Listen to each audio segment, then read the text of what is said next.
In this tutorial video, we will show you how you can add a trend line in Microsoft Excel.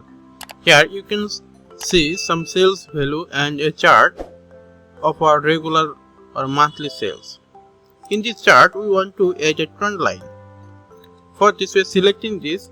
Here you can see a plus icon in the right side of the chart. Select here. In the bottom of the line, you see a trend line. Select there. Here there are some options, which is linear, exponential, and some of them. Where first of all we are selecting linear. Then OK. Then here you can see a trend line in the chart.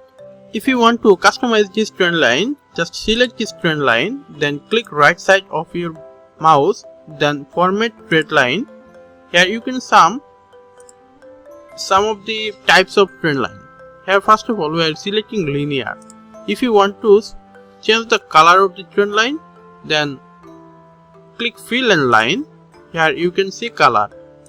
We are selecting, suppose we are giving it to black. You can also increase or decrease the size of trend line. Then close this format trend line. Look. Here is the trend line of sales. This is how you can add trend line in graph. Thank you for watching the video.